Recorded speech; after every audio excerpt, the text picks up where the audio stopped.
Allow me to start today's video with a small anecdote, if you will. So after the very first Save TF2 protest video I made on this channel about 4 or 5 weeks ago, I got a message from someone on Discord. A viewer, fan, whatever you want to call them. And this guy told me he was actively searching to get a games design degree so he could specifically go on to work on TF2 and fix it. And this really upset me to hear, as how on earth was I supposed to tell this adoring viewer that the developers of his favourite game do not care and they are not going to hire him? So I inquired a bit more as to what he was up to, and he said he was learning SFM, coding in Unity, map design, Hammer Plus or something, I'm not too sure. And he said he really just wants to go on to Save TF2 and fix it from its current state. And I understand there's a little bit of Valve employees get to choose on what they work off to an extent, but I just couldn't tell this guy his dream was never going to happen. So he ended up asking if I knew anyone who knew SFM. I directed him to someone and wished him on his merry travels. And well, I've thought about that a lot since then, as I lied to him. And I'm very, very sorry to this dear viewer. If you're watching this now, I don't know if you would be. But anyway, on to the main video. So Save TF2 seems to be over. Of course, there was no official end date for the protests, but the hashtag has pretty much died down all over social media, and no one's really talking about it, and it's just kind of fizzled out. We had a good run, I think. We had some fantastic artwork. I will be displaying lots of artwork on the side of the screen here, including many different tweets, many different Instagram posts, Reddit things, just anything in general, because I think it's a very important thing to appreciate all of the love that people have for this game. I'm very sorry, this isn't a scripted video, as you can probably tell, but I do have several scripted things I need to talk about in this video. So, did we fail? Yes we did. It has been almost a month this time, to no avail. And, well, I think silence speaks a lot louder than empty promises, personally. So yeah, you could say we failed, you could say Valve failed, but at the end of the day, the Save TF2 protest round 2 was not publicly acknowledged by Valve or the TF2 developers. So as I said earlier, this video is not scripted, however I have lots of scripted points to talk about. I've got a bullet point list on my phone here, so I've left timestamps in the description below and categories if you'd like to fast forward to different bits. First we'll have ourselves a little recap as to what's really gone on this time, then we'll talk about why the protest failed, what we've learnt from it, and moving forward as a community. So first off, what did this protest do differently to the first one? Well, the main defining feature is that this was a lot smaller and it was a lot less optimistic. As for the first TF2 protest, no one had ever really done this before. It was the biggest protest in gaming, well, of the entire year, possibly in history too. You know, what else does it have to compete with? The fat bastards who were doing free melee? No, I don't think so. And we were all really optimistic things would happen then. And then we got our little, TF2 community, we hear you. We waited patiently for a year and a half. And then this one was a little bit less optimistic, a lot less people took part. Yet still some fantastic strides were made as a community. It was still receiving global coverage on the news. There were still lots of artists who were covering it, YouTubers and whatnot, specifically trying to get people involved. Could we have done more? Yes, but that all entirely depends on trying to get the right people involved. Because, for example, if I made a video, covering the Save TF2 news and what you can do as a viewer to share your experiences with TF2, it would get a lot less coverage to say if Lon'qudor made one. And, some people just don't care, and they don't want to cover it, and that's fine, each to themselves. But, I'm very grateful, me personally, for example, I'm very grateful that this game has given me a platform to talk about, and I'd do anything I could to save it, but maybe that's just not as important to some other people. This brings me on to the main point I want to talk about in this video, why it failed. Now, I tried to think personally as to why it failed. I tried to come up with some, maybe some reasons or whatnot, and I have a few, but they basically boil down to doomers and love, and that sounds like a very broad spectrum, but please let me explain. So the term doomer I'm using in this context is someone who is unoptimistic, probably knows in his heart of hearts it's not going to work, yet it's a valid cause, therefore actively tries to put other people off it because he just knows it's not going to work, no matter how wholesome or sweet it may be. And, well, there are a lot of those this time. Several YouTubers, several, wankers on the internet, all sorts of stuff like that. There are lots of people actively saying that this protest is not going to work. And of course they were right. I'm not going to deny that. But when you want to make a difference, that's not the mindset you should be having. When you want to make a difference, you should have the optimistic mindset of you can make a difference. Whether you think you can or you can't, you're right.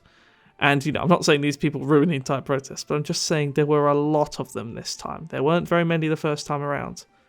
And, well, I feel these people were the ones who took part in the protest the first time around. There's a lovely saying I love about TF2, is that the people who hate this game the most are the ones with thousands and thousands of hours into it.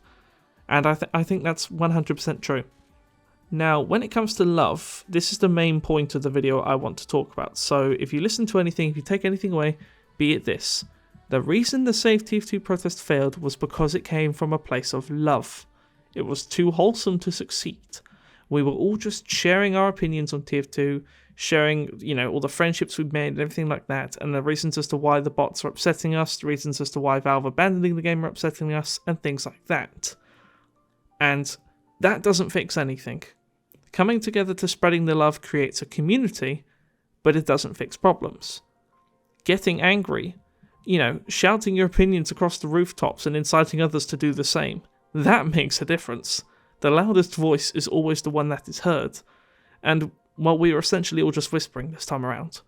So whilst doing research for this video, I found a post on Reddit which I thought was most interesting, and it essentially sums up both reasons as to why the first and the second TF2 protest failed. And I'd like to read it all to you now if I may. Valve figured out how easily placed most TF2 slopers are. All they had to do was add a stupid seal map and some decent war paints and some useless meaningless tweet, and instantly was all forgiven and player counts were at record highs. They figured out that if they just add some stupid Reddit swear word, like snakes and snake water or seals and Selbian, most players will eat that up.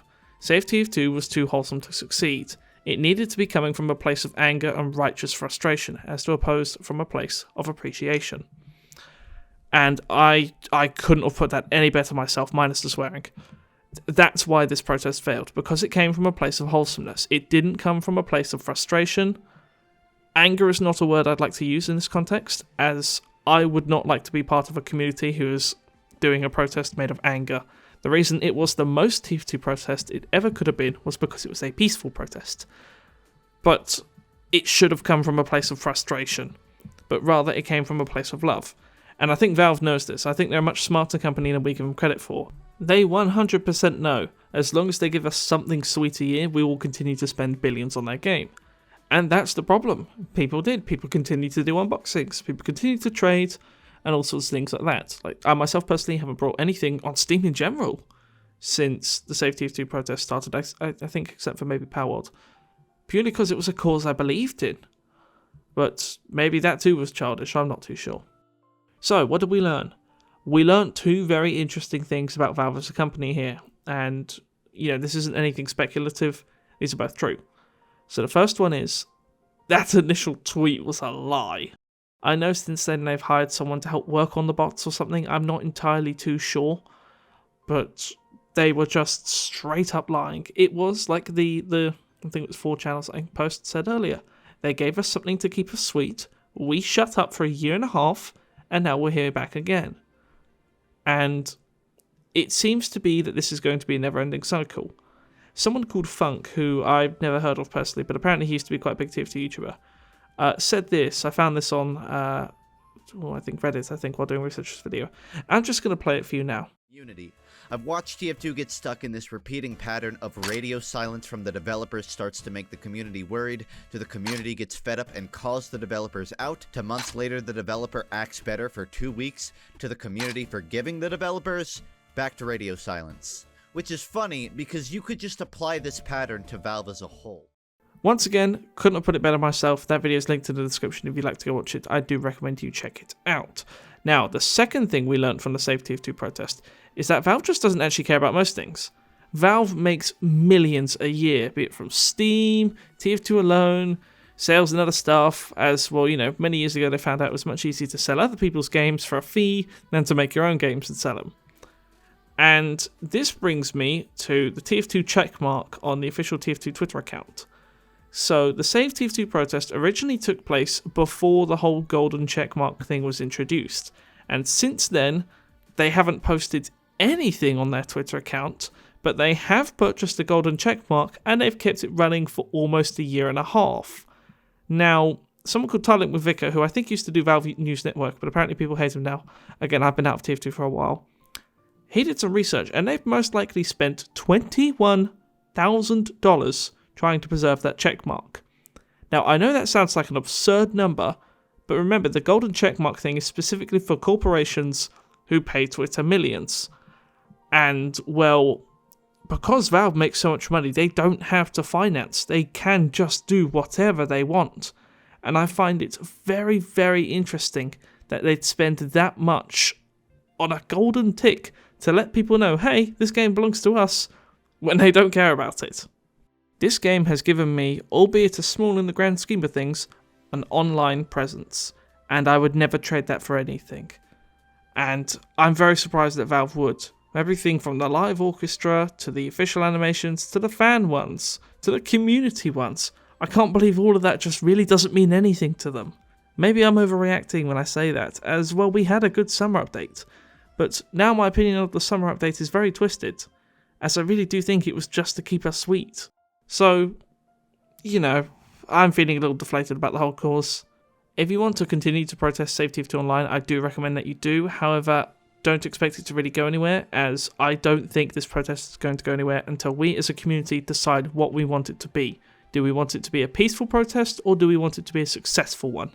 And by far am I not incentivizing violence. No. But I'm just saying a protest needs to come from a place of frustration for things to actually change. And, well, we've done this twice now, and they both came from love, and, well, you can see what happened. Nothing. I'll be sticking around, no matter how bad this game gets. It's given me my online presence, and I couldn't thank it enough for that. I know not many older TF2 YouTubers will, because they've made their money, they've made their communities, and they might be looking to move on to other things. But I'll be here for as long as I can be. I'll take my seat at the burning table willingly and go down with it. Thanks for watching, everyone. Happy Valentine's Day. I know many of you don't celebrate Valentine's Day as, well, we're gamers. We don't often have relationships. I think it's almost 6 o'clock in the morning now. I've been making this for a while. I'm going out with the wife later, so I wanted to get this out before I can.